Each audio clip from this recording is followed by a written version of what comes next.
Today, I would like to share a very recent experience with my health. As you know, I am currently on the path to healing all aspects of myself: the physical, mental, emotional, and spiritual aspects. I am paying attention to what I eat for a long time. In principle, and not literally, we are what we eat.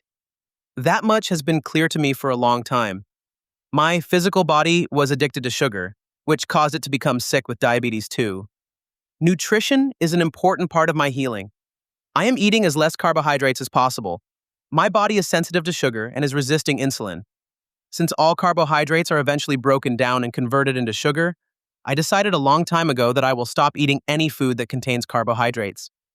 Some people might think that this is too extreme and that I shouldn't do that.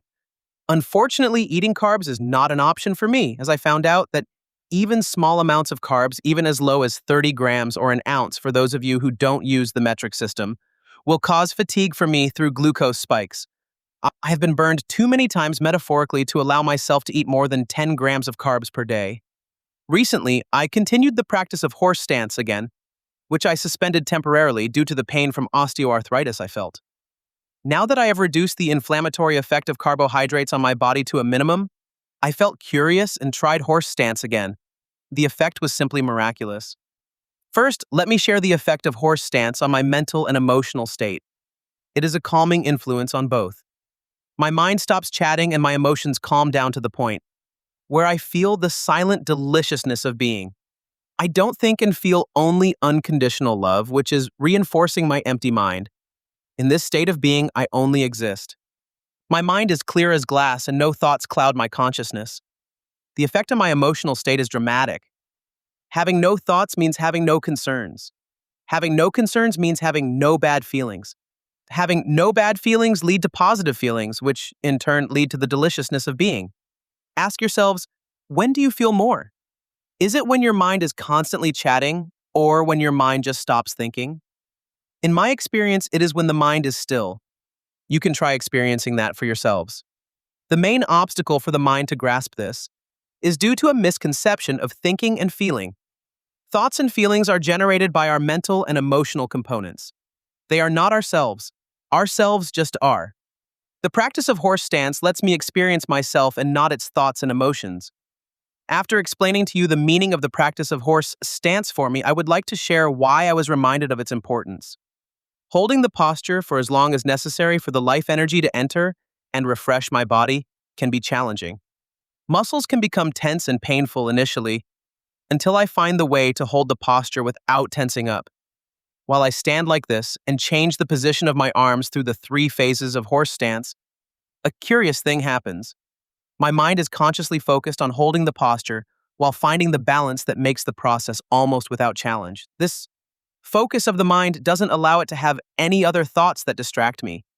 The silence deepens.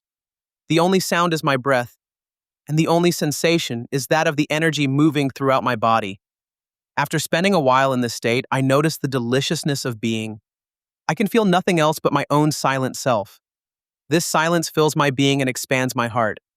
I can feel nothing but myself. This feeling is lovely. It is the experience of unconditional love in its purest form, without applying it to myself or others. I am leaving a world full of details and enter the simple state of being, where only the delicious silence of my own self exists. This silence brings balance to my body, mind, heart, and spirit. It is detaching me from the polyphony of life on this planet and realigns myself. This is why I mentioned the practice of horse stance. Balance is necessary for everything in life. Without balance, nothing can happen properly. You might ask why? It is simple. With the internal balance that comes from the realignment of the parts that make up yourself, any steps you take in your life towards a goal become defined, contain resolve, and are driven towards it.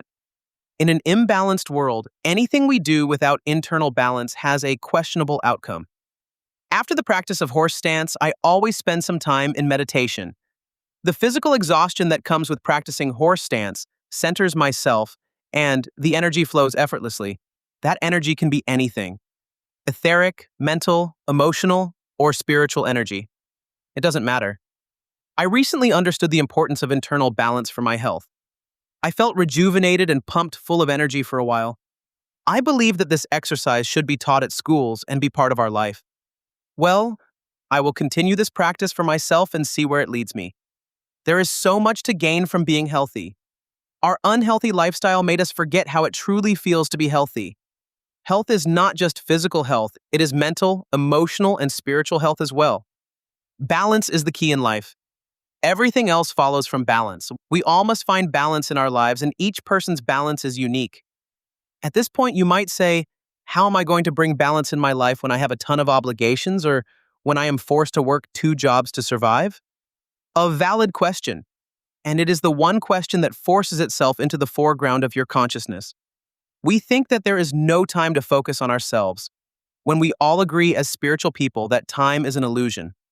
Decide to assign an hour every day to yourself. Decide when this hour is most convenient for you. The first thing you should consider doing in that hour is to make a list of all the things in your life that disturb you the most. Be honest and don't overthink it. Be short and to the point. Do not use many words. When you do that, your ego will not try to spin a story to influence your decision. Pen and paper have a miraculous effect on your process as they focus your consciousness. Then start thinking about what to do about these items on the list. See if you can find a root cause for one or more items. If they share the same cause, then you can strike off multiple items off your list if you address a common cause for multiple issues. When you have found something that you think will bring you more balance in your life, try to assess it with your heart and not your ego. Does it resonate with your heart? If it doesn't, then look for something else. Once you find it, then go for it and don't look back. Go for it as if your life depended on it, and your heart will empower you to pursue it. It doesn't have to be something you do, it can be something you are or aren't. We are all unique, and we all need different things to float our boats. If you surrender to your own balance, then you can do and be anything you ever dreamt of. Choose consciously for yourself to do or be what empowers you. Choose and take steps in realizing your dreams. I found balance with horse stance, which helped me feel better in my body and successfully address the resistance it had to losing weight. You might find balance with yoga, which might help you become more social. Somebody else might find balance by doing charity work, which might help them feel loved. Yet another might find balance in gardening and realize the beauty that's present in nature, becoming more in alignment with nature. Obviously, internal balance is of the utmost importance for everything in life, and there is no shortage of causes to pursue balance for. The only one who might be opposed to gaining balance and manifesting your dreams is yourself through your ego. Wouldn't it be a pity to decide not to pursue your dreams because you think that there is no time for you to pursue them, or because you have too many obligations, or because you're working 2 jobs to keep up with the cost of living? It's up to ourselves and nobody else to stand up for our own self. This is one of the primary reasons why we came to Earth, to find balance and empower ourselves. We can say yes only through our own internal balance and empowerment, even if everything around us say no. It's high time to stop being impressed with others for their achievements and become more involved with our own achievements. Do you prefer being a spectator for others, or the main character in your own dreams that you manage to realize? So when you have the answer to that, then you'll know what to do or be. Balance is the skeleton key that is missing for most of us in our lives.